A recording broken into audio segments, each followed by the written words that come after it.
భారత్ ఆఫ్ఘనిస్తాన్ మధ్య జరిగిన 3 టీ20ల సిరీస్ లో భాగంగా చివరి టీ20 మ్యాచ్ ఉత్కంఠభరితంగా సాగింది.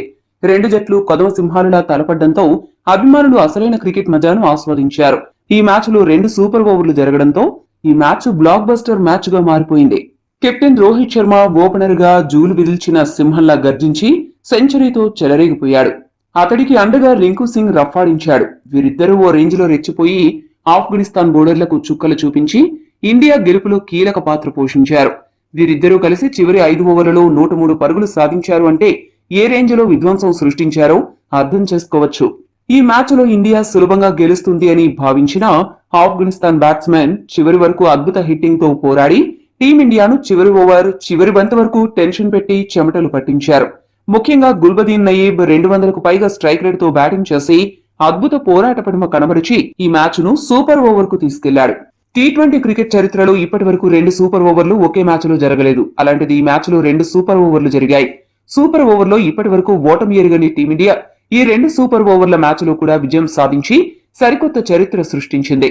ఈ 2 సూపర్ ఓవర్లలో కూడా రోహిత్ శర్మ సూపర్ బ్యాటింగ్ తో సింహ గర్జన చేసి ఇండియా విజయంలో కీలక పాత్ర పోషించాడు. కెప్టెన్ గా కూడా రోహిత్ అదరగొట్టాడు. రెండవ సూపర్ ఓవర్లో బిష్నోయ్ కు బౌలింగ్ ఇచ్చి రోహిత్ అందరినీ ఆశ్చర్యపరిచాడు. కానీ బిష్నోయ్ మాత్రం కెప్టెన్ నమ్మకాన్ని వమ్ము చేయకుండా సూపర్ బౌలింగ్ తో 1 పరుగు మాత్రమే ఇచ్చి 2 వికెట్లు పడగొట్టి టీమిండియాను విజయ తీరాలకు చేర్చాడు. ఈ మ్యాచ్ హైలైట్స్ విషయానికొస్తే భారత్ జట్టు టాస్ గెలిచి బ్యాటింగ్ ఎంచుకుంది. ఇన్నింగ్స్ ప్రారంభించిన భారత్ జట్టుకు ఆరంభంలోనే స్ట్రోక్ తగిలింది.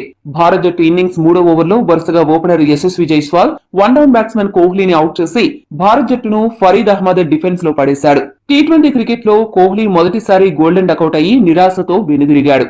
ఈ సిరీస్ లో ఇప్పటి వరకు నిలకడగా రాణిస్తూ వచ్చిన ఆల్రౌండర్ శివన్ దుబే కూడా త్వరగా అవుట్ అయ్యాడు. దీనికి కొనసాగింపుగా ఫరీద్ అహ్మద్ తర్వాతి ఓవర్లో సంజు శాంసన్ ను కూడా గోల్డెన్ డకౌట్ చేశాడు. కేవలం 22 పరుగులకే 4 వికెట్లు కోల్పోయిన భారత్ జట్టును కాపాడే బాధ్యతను కెప్టెన్ రోహిత్ శర్మ, రింకు సింగ్ తమ భుజాలకు ఎత్తుకున్నారు. మొదటి 2 మ్యాచ్ల్లో డకౌట్ అయిన రోహిత్ శర్మ ఈ మ్యాచ్ లో మాత్రం తన విశ్వరూపాన్ని చూపించాడు.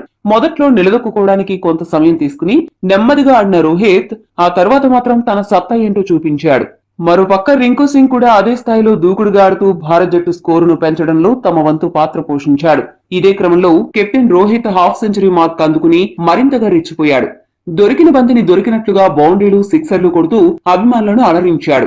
ఈ భాగస్వామ్యాన్ని విడదీయడానికి ఆఫ్ఘనిస్తాన్ కెప్టెన్ చేయని ప్రయత్నం లేదంటే అతిశయోక్తి కాదు. ఒక పక్క రింకు సింగ్ స్ట్రైక్ రొటేట్ చేస్తూ ఆడుతుండగా రోహిత్ శర్మ మాత్రం దొరికిన బంతిని విచక్షణ రహితంగా కొడుతూ సెంచరీ మార్క్ కూడా అందుకున్నాడు. రోహిత్ శర్మను అనుసరిస్తూ రింకు సింగ్ కూడా భారీ షాట్లతో విరుచుకుపడి హాఫ్ సెంచరీ మార్క్ అందుకున్నాడు. వీరిద్దరూ చివరి వరకు క్రీజులో నిలబడి బాగా బ్యాటింగ్ చేయడంతో భారత్ జట్టు నిర్ణీత 20 ఓవర్లలో 4 వికెట్ల నష్టానికి 212 పరుగులు చేయగలిగింది. ఆఫ్ఘనిస్తాన్ బౌలర్స్ లో ఫరీద్ అహ్మద్ 3 వికెట్లు తీగా అజ్మతుల్లా 1 వికెట్ తీశాడు. రోహిత్ శర్మ 69 బంతుల్లో 176 స్ట్రైక్ రేట్ తో 121 పరుగులు చేయగా రింకు శర్మ 39 బంతుల్లోనే 177 స్ట్రైక్ రేట్ తో 69 పరుగులు చేశాడు.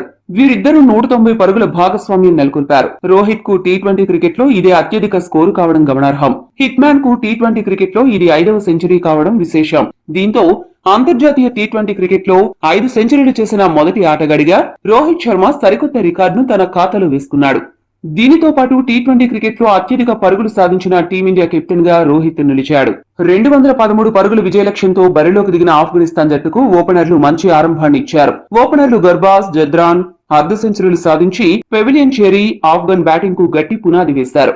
అయితే వెంటనే సుందరం, కుల్దీప్ కలిసి 3 వికెట్లు పడగొట్టి ఆఫ్ఘనిస్తాన్ ను దెబ్బతీశారు. అయితే ఆ తర్వాత క్రీజులకు వచ్చిన మహ్మద్ నబీ, గుల్బదీన్ నయీబ్ టీమిండియా బౌలర్లకు చుక్కలు చూపించి 3 చెరువుల నీళ్లు తాగించారు. ఇద్దరూ కలిసి దొరికిన బంతిని దొరికినట్లు బాదుతూ 250కి పైగా స్ట్రైక్ రేట్ తో బ్యాటింగ్ చేస్తూ టీమిండియాకు దడ పుట్టించారు. వీరిద్దరూ పెద్ద టెన్షన్ గా మారిన తరుణంలో 16 బంతుల్లో 34 పరుగులు చేసిన మహ్మద్ నబీను సుందర్ అవుట్ చేశాడు. కానీ గుల్బదీన్ నయీబ్ అభూత బ్యాట్స్మెన్ కారణంగా మ్యాచ్ సూపర్ ఓవర్ కు చేరుకుంది. కానీ టీమిండియా సూపర్ ఓవర్ లో మంచి ప్రదర్శన చేసి టీ20 సిరీస్ ను క్లీన్ స్వీప్ చేసింది. ఈ గెలుపుతో టీ20 క్రికెట్ లో టీమిండియా తరపున అత్యధిక విజయాలు దక్కించుకున్న కెప్టెన్ల జాబితాలో 42 విజయాలతో ధోనీతో కలిసి రోహిత్ శర్మ మొదటి స్థానాన్ని దక్కించుకున్నాడు. ఆఫ్ఘనిస్తాన్ పై నేడు బెంగళూరు వేదికగా జరిగిన మ్యాచ్ లో విజయం సాధించడం ద్వారా టీ20 చరిత్రలో అత్యధిక వైట్ వాష్లు చేసిన జట్టుగా భారత్ అవతరించింది. ఇప్పటి వరకు టీ20 చరిత్రలో ద్వైపాక్షిక సిరీస్ల్లో అత్యధిక వైట్ వాష్లు చేసిన జట్లుగా భారత్, పాకిస్తాన్ 8 సార్లతో సంయుక్తంగా కొనసాగుతున్నాయి. ఆఫ్ఘన్ తో మూడో టీ20లో విజయం సాధించడం ద్వారా 9 క్లీన్ స్వీప్లతో ఈ ఘనత సాధించిన తొలి జట్టుగా టీమిండియా అవతరించింది. ఈ మ్యాచ్ లో ఆఫ్ఘనిస్తాన్ ఓడిపోయినా అద్భుత ఆట తీరుతో క్రికెట్ అభిమానుల మనసును గెలుచుకున్నారు. ఈ మ్యాచ్ లో రోహిత్ శర్మ సూపర్ బ్యాటింగ్, అద్భుత కెప్టెన్సీ నచ్చినట్లయితే వీడియోను లైక్ చేయండి.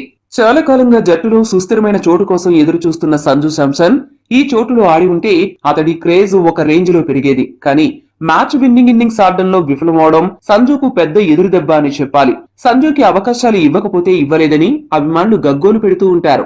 తీరా ఇస్తే అతడు ఇలాంటి ప్రదర్శనలు చేసి తన గొయ్యి తానే తవ్వుకుంటూ ఉంటాడు. 0 పరుగులకే అవుట్ అయ్యి అభిమానులను తీవ్రంగా నిరాశపరిచాడు. సూపర్ ఓవర్లో బ్యాటింగ్ అవకాశం ఇచ్చినా వినియోగించుకోలేదు. దానికి తోడు 20వ ఓవర్లో రనౌట్ చేయకపోవడం, సూపర్ ఓవర్లో అనవసరంగా ఓవర్ త్రో వేసి ఇండియాను కష్టాల్లోకి నెట్టాడు. ఇవన్నీ చూస్తుంటే సంజు ఇప్పట్లో మళ్లీ టీ20 జట్టులో చోటు మాత్రం దక్కించుకునేలా కనపడడం లేదు. ఈ మ్యాచ్ లో సంజు పర్ఫార్మెన్స్ పై మీ అభిప్రాయాన్ని కామెంట్ చేయండి.